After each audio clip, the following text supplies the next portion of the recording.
Assalamu alaikum warahmatullahi ta'ala barakatuh.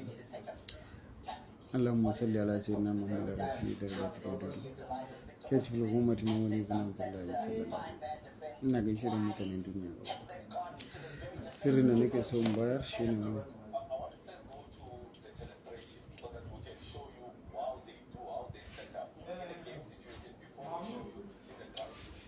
wannan itacen nake so in bayar.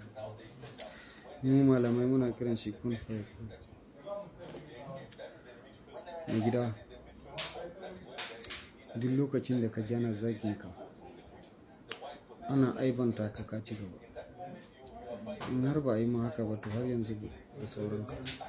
To mu zagin mu kaman kun shafa mana mai, ko kuma zagin mu kaman ka shafa mana mai, saboda banda time na kila mutum matsiyaci. Ina magana ban sa ka dole ka kalli bidiyo na ba, ina magana ban sa dole ka saurara, kazalika ban sa iyalinka su saurara ba. In ka yi niyya ne zaka, in baka yi niyya ka bace. To ina yawan magana, ina ce mutane kar ku zo waje na, kar ku bani kuɗin ku. Fatoyin da nake barawa kuɗin ka, idan yayi alhamdulillah, in bai yi ba alhamdulillah. Ka zo kuma ka same ni kuma idan har na da kalami ko bayar ko zan maka aiki sai ka biya ni. Fatoyin da nake bayarwa shine fi sabilillah, amma wanda ni zan yi da hannuna Allah sai ka biya. Biya ma mai tsoka fa in baka da shi kar ma ka zo, saboda ba zan ma aiki. Kaga ni na hutar da kai, na hutar da kudin motan ka, na hutar da gajiyan ka, ka dauka kawai ka yi wa kanka. Idan wannan bai ba wancan zai, saboda na sake bidiyo ya kai 2000 yanzu, kowa sani. Mai gida, ni da sauran ba ɗaya ba. In kaga dama ka zama sarkin ifritu, in kaga dama ka zama sarki na a cikin iblisa, ka kasance sarki a wuri, bai dame ni. Idan kaga dama ka kasance sarkin mayu, oho, akwai sarkin mayu na duniya yanzu. Mutum yana ta yaudarar mutane, yana karyan banza, karyan oshi. Mai gida, idan ka yi aiki kanka za ka yi. Har ka ji mutum yana tallan kansa, ni na iya kaza, ni kaza ne, zo na yi maka aiki, ga namban waya na, ka kira, zan maka aiki, maka da shi. Wanda suke bukatan aiki a gunka su za su kira, ba kai ne za ka bi su kai ta kiransu. Kai kawai rabo ka ga amma flashin shi kenan za ka makale mai shi. Na ba kai ya kuri mai gida. Sai faɗan adam sai ya gamsu da al'amari zai yi, wanda bai gamsu ba ta ya zai yi. Lakum dinikum waliyadin. Mai gida, banda time naka, banda time naki. Idan kuma kana da ji da kai, mu zuba. Kana ganin kai tantiri ne, mu zuba.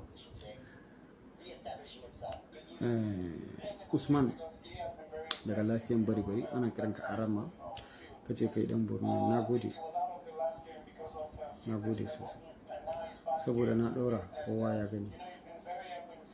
Ban so in kira sunanka, amma dole ne saboda ka yi halacci. Kace mun na koya maka dalailul khairati. Fes tafiyan an dauke ka an kai ka Germany, ka dawo. An sake daukan ka an kai ka Ghana, ka dawo. Kuma duk abin da kai da shi yana yiwuwa. Kai baka san me za ka yi ba. Ga motar nan na hawan ka ne, na hawan sa ne, motar sa fa da shi ya dawo garin nan. Sai ya cire file lamba kawai ya sa takarda na wannan na Borno dealer. A tunanin shi idan ya dawo, idan nace ba zan karɓa motar ba zai siyar, sai kawo mu kuɗi ko ya tura kuɗin account ɗin, ko na so ko na ki. Da ya zo ya kawo, ni ma ba na son miya da hannu, sai na karɓa. A faɗan shi motar naira miliyan 9. Mai gida, idan abu bai yi ba namijin da zai cire maka naira miliyan 9 ya baka.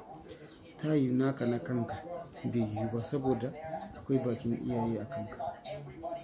Taurarinka yana ƙasa, kai ba mutumin arziki ba. Ta yin ka dauke fato ya zai yi, ba zai yi ba. Kar mu ba kan mu wahala. Ban kira ka ba, ban ce ka zo ba, kar ka kira ni waya. Ka dauke sirri ka, in ba za ka yi ba ka bar shi. Ba na son kuɗi, saboda mai gidan ka bani, Allah ya riga ya bani. Baka bani ba, Allah ya bani, kuma Allah baya mun gori. Kai in ka bani komai daren na da wata ran magana ya taso, za ka tayi na taɓa maka. Shi sa ba na son na hannun. in ka bani zan karba, amma ba zan nema abun ka ba. Na nema abun Allah kuma ya bani ya kare. In ka ji daɗi haka ne, Allah ya sa ma kar ka ji daɗi haka ne. Wannan itace yana fitowa saman kabari ne, wannan ciyawa da na nuna muku yanzu saman kabari yake wanda komai naka ya mutu. Da kana babban harka, da kana aikin fetur, ko kuma kana da plaza, ko kuma kana da kuɗi dai ka tara mutane, ka zo ka faƙirance, ko kuma tun da Allah ya halice ka baka taɓa samun kuɗi ba, ko kuma tun da Allah ya halice ka baka taɓa samun abun hawa ba. Mai gidan zo wurin, ni da zan baka nayi wa kai, ba za ka iya ganewa ba sai ka zo ka gani, saboda tunaninka ƙarya ne. Duk kayan da ka saka a cikin duniyan nan, duk kayan da ka sa a wuyanka duniyan nan, ya kasance ma a ɗauke zinare zalla a yi riga da shi, an yi maka wando da shi, ka sa a jikinka, wataran za ka mutu ka bar shi. In ka je makabarta ba wai kayan gold din za a samu fa, likafani za a samu. Inda ka zo haka za ka koma. To menene na takura kanka ka takura mutane? La dirara. To amma mutane ne suna bani mamaki, amma yawanci wanda kaga yana shiga zabga mutum jahili ne. In yayi karatu ba zai yi ba, saboda in ka ce za ka yi kamar misali za ka yi koyo da ni, ko kuma na samu kaji hasada a ranka, ko kuma me yasa ana sauraron na, kuma me yasa ana mun addu'a, ba da ni kake fara fada, ubangiji ne, saboda shi ya bani. Allah ya faɗa yace mahasadi ba da mutum yake faɗa fa, da shi ubangiji ne, saboda mahasadi zai ce wani ya samu ni ban san ba taya, wani kuma ba shi ya ba kanshi ba, shi Allah ne ya ba wani. Yasa bai damu ka zage ni ka bar ni wa, in ka cika tantiri dai ka zo ka same ni a gurin, shi ne gurin.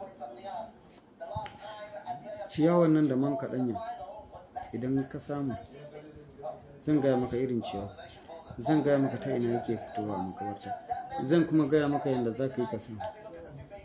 Mai gida ni ne Muhammad, in ka ji daɗi haka ne, kar ka ji daɗi haka. Ciyawar nan idan ka hada da man kaɗanya za ka ga abin mamaki. Yawanci mutane ne suna cutan mutane ne da shi, saboda wannan yanzu itace ne ba, idan ka saka cikin man kaɗanya ka bar shi minti 30, za ka ga wannan kwalban da ka saka man kaɗanya ka sa garin itace ne, za ka ga duka ya zama abu yelo kamar gwal, kuma ba gwal bane ba, itacen ne kawai, baya shiri da man kaɗanya, zai zama yanda ka ga gwal haka yake. Sai su rufe bakin kwalban su ce ki aje sau je mai kyau, gwal ne, aljanu sun kawo miki, ki bada kaza ki je ki aje. To ke ma kin gani za ki tabbatar gwal ne, saboda ya ce kar ki taba, amma kin taba za ga ciyawa ne. Amma yanda yake in kin gani ko kuma ka gani za ka tabbatar wannan gwal ne, kuma kare ne. Da shi da man kaɗanya ne yake. Itacen nan idan jaki namiji ya yi bisari, ka san wurin in ka eba, ka ɗauke itacen nan ka haɗa da wannan yashin, ka shanya ya bushe, ka ƙara daka don zai gam in ya bushe, sai ka daka. In ka daka sai ka mayar da shi kaman gari, sai ka nema ƙaramin kwalba ko kuma wani roba haka, ko kuma dai wani abu haka, sai su juye. In ka juya ciki, idan kana so ka cire abu a jikin mutum da shi ake cirewa. Za ka ga da hannun hagu suke yi, ba sa yi da hannun dama, saboda an kai da hannun dama ba ya yi, amma da hannun hagu suke, saboda hannun hagu zai ciro wani abun karya, ba abu bane a jikinka ba. Abubuwan isarin jakin da wannan itacen su suke zama wuri, ko su zama tsutsa, ko su zama allura, ko kuma su zama gashi. Ba a jikinka aka cire ba fa, kar wani je yaudare. Ciyawan nan ne, ciyawan nan da fetur, wannan ciyawan da fetur, mai gida ikon Allah ne, billahi wannan da fetur. Idan ka haɗa itacen nan da fetur, kaman ka daka sai ka yayyafa mishi fetur, ka bari ya bushe kararau, mai gida za ka ga ikon Allah. Wanda bai yi karatu ba ta zai iya gane wannan. Itacen nan da fetur, babu damu, dan ƙarar da bidiyon guda uku ne, Allah ya yarda, insha Allah guda uku zan yi. Ina son hau life ne, insha Allah. In Allah ya yarda zan hau life an jima kaɗan, insha Allah. Allah ya samu dashi. Idan na gama bidiyoyin zan hau ko kuma idan na hau live na sauka zan karasar da itacen in Allah ya yarda.